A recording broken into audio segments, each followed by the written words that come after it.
नमस्कार दोस्तों। Politicians versus bureaucrats, khadi बनाम खाकी, who is superior and who is inferior. ये यूपीएससी का मोस्ट फेवरेट क्वेश्चन है। इसका आंसर जानते हैं उससे पहले और एक सवाल खड़ा होता है कि हमारी गवर्नमेंट पॉलिटिशियंस और ब्यूरोक्रेट्स को पावरफुल और इम्पैक्टफुल बनाने के लिए करी क्या है। दोस्तों, राजनीति में अपराध और अपराध में राजनीति, इन दोनों का बॉन्डिंग उतना ही स्ट्रॉन्ग है जितना विजय माल्या का ब्लैक मनी के साथ। और इन सब के बीच जो बस एक पपेट बन के रह जाती है वो है पुलिस डिपार्टमेंट। दोस्तों, आज की वीडियो में सिर्फ ब्यूरोक्रेट्स और पॉलिटिशियंस की पावर की बात नहीं करेंगे बल्कि इनकी काली चेहरे को एक्सपोज भी करेंगे। दोस्तों, मुद्दे पे आते हैं एक छोटी सी सवाल के साथ। सवाल है, हु प्रोवोक्स क्रिमिनल। और जवाब निकल के आता है कि एक पॉलिटिकल पार्टीज ही एक क्रिमिनल को, एक गैंगस्टर्स को अपने पार्टीज में मेंबरशिप देती है, आईएएस आईपीएस नहीं। सही से क्लियर हो गया होगा कि प्राइम एक्यूज कौन है।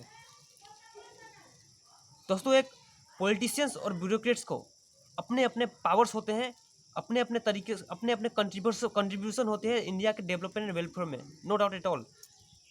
लेकिन अगर पर्दे के पीछे से क्रिमिनल कनेक्शन की बात करें, पर्दे के पीछे से एक क्रिमिनल को स्टार बनाने की बात करें, तो यहाँ नेताजी से सवाल पूछा जाएगा।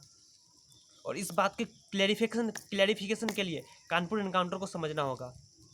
कानपुर एनकाउंटर के मास्टरमाइंड विकास दुबे को उत्तर प्रदेश के one of the most prominent, most wanted gangster बनाने के पीछे किसकी हाथ थी। और अगर जिनको लगता है कि इसमें पुलिस और एडमिनिस्ट्रेशन की हाथ थी, उनसे बस मैं एक छोटा सा सवाल पूछना चाहता हूँ कि विकास दुबे वाली घटना से पहले भी उत्तर प्रदेश में श्री प्रकाश शुक्ला, मुन्ना बजरंगी, ऑपरेशन कालिया जैसे मोस्ट वांटेड गैंगस्टर्स को एनकाउंटर पुलिस ने ही किया है। तो क्या इन गैंगस्टर्स के साथ पुलिस की स्पेशल दुश्मनी थी क्या, पर्सनल दुश्मनी थी क्या? दोस्तों, प्रॉब्लम खाकी में नहीं, प्रॉब्लम खादी में है। किसी भी पुलिस ऑफिसर्स और एडमिनिस्ट्रेशन के लिए एक क्रिमिनल, एक गैंगस्टर बस एक दुश्मन है, इसके अलावा कोई रिलेशन नहीं है। एट द सेम टाइम एक पॉलिटिकल पार्टीज उस पर्टिकुलर क्रिमिनल और उस पर्टिकुलर गैंगस्टर्स को यूज करती है खुद के फायदे के लिए, ताकि इलेक्शन जीत पाए। और ऐसी सिचुएशन में पावर का ट्रांसफ़र होता है और उस पावर्स को क्रिमिनल यूज़ करके, उस पावर को क्रिमिनल गेन करके एक राजनेता के कंधे में बंदूक रख के पुलिस पे गोलियां दागती है। दोस्तों, कहीं ना कहीं वर्चुअल सपोर्ट मिलता है पॉलिटिकल लीडर्स की तरफ से क्रिमिनल को इनकरेज करने के लिए। That's the reason. और अगर बात करें कि एक ब्यूरोक्रेट्स और पॉलिटिशियन में कौन ज़्यादा पावरफुल है, भाई इसका आंसर एक लाइन में तो एग्जिस्ट ही नहीं करती है। इन दोनों के पावर्स को डिफरेंट पैरामीटर्स की हेल्प से एनालाइज करते हैं। दोस्तों, एक ब्यूरोक्रेट्स के पास कॉन्स्टिट्यूशनल पावर होता है। एट द सेम टाइम एक पॉलिटिकल लीडर्स के पास डेमोक्रेटिक पावर होता है। और अगर बात करें कि पावर्स के ड्यूरेशन की, तो एक ब्यूरोक्रेट्स के पास 60 ईयर्स तक वो पब्लिक को सर्व कर सकता है, यानी ऑलमोस्ट 35 ईयर्स के करियर में वो एग्जिस्ट रह सकता है। एट द सेम टाइम एक पॉलिटिकल पार्टी बस 5 साल तक पावर में रहती है। और अगर इंटेलिजेंसी की बात करें तो no doubt obviously IAS IPS officer के पास कई गुना ज़्यादा आईक्यू पावर होता है एक पॉलिटिशियंस के कंपेयर में। इट डजंट मीन कि पॉलिटिशियंस के पास आईक्यू नहीं होता, बट इन कंपेरेटिव अगर कंपेयर करें तो आईएएस आईपीएस ऑफिसर के पास डेफिनेटली ज़्यादा आईक्यू होता है।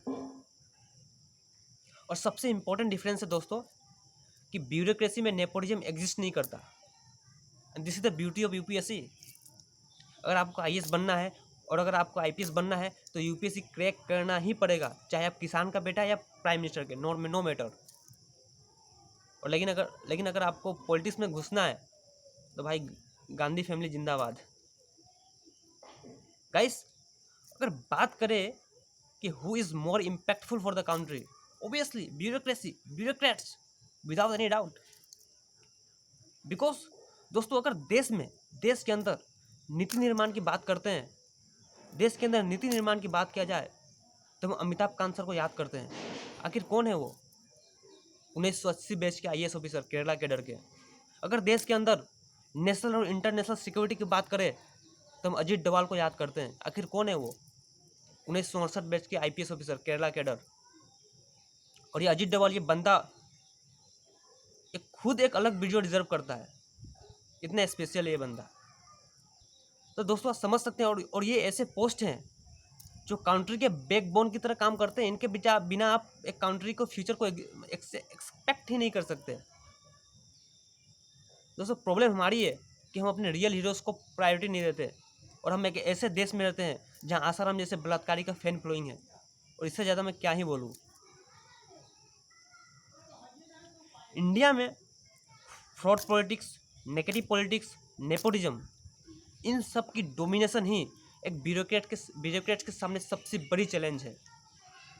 अगर जिस दिन इसका सॉल्यूशन इंडिया के पास मिल गया ना, इंडिया इस रफ्तार से ग्रो करेगा। Negative politics, nepotism, bad politics, इन सब की डोमिनेशन ही ब्यूरोक्रेट्स के सामने सबसे बड़ी चैलेंज है, और ये सीधा के सीधा डायरेक्ट इंडिया के ग्रोथ एंड डेवलपमेंट पे अटैक कर दी है।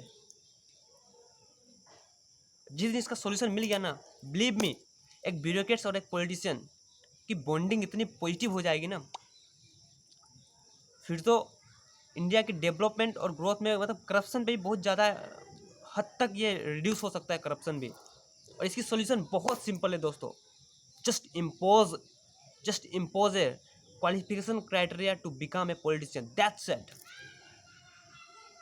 जैसे एक IAS IPS बनने के लिए UPSC क्लियर करना पड़ता है, एक डॉक्टर बनने के लिए MBBS करना पड़ता है, एक इंजीनियर बनने के लिए BTech करना पड़ता है, उसी तरह एक मिनिमम क्वालिफिकेशन क्राइटेरिया इम्पोज करना होगा पॉलिटिशियन बनने के लिए। उसके बाद आप इलेक्शन की बात कर सकते हो, उसके बाद आप टिकट पा सकते हो, कुछ भी हो, पर फर्स्ट आपका एक मिनिमम क्राइटेरिया होना पड़ेगा। इसके अलावा कोई रीज़न ही नहीं है। अगर ऐसा नहीं हुआ तो नेपोटिज्म एंडलेसली चलेगा, उसको करप्शन एंडलेसली चलेगा, उस पर हम बात ही नहीं कर सकते। रूट यही है, ग्राउंड लेवल पे यही सॉल्यूशन है कि आप इम्पोज करो, एक क्वालिफिकेशन क्राइटेरिया आप इम्पोज करो।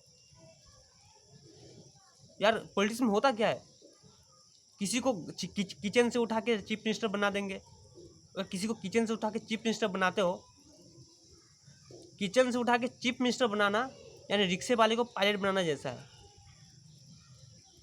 तो भाई ग्राउंड सॉल्यूशन यही है कि पॉलिटिक्स के ऊपर बहुत एक स्ट्रॉन्ग इनिशिएटिव लेने की ज़रूरत है आज के डेट में, वरना सारी मुद्दा यूँ रहेगी, यूँ ही चलते जाएगी। Qualification criteria, this is the main point of this video. जय हिंद।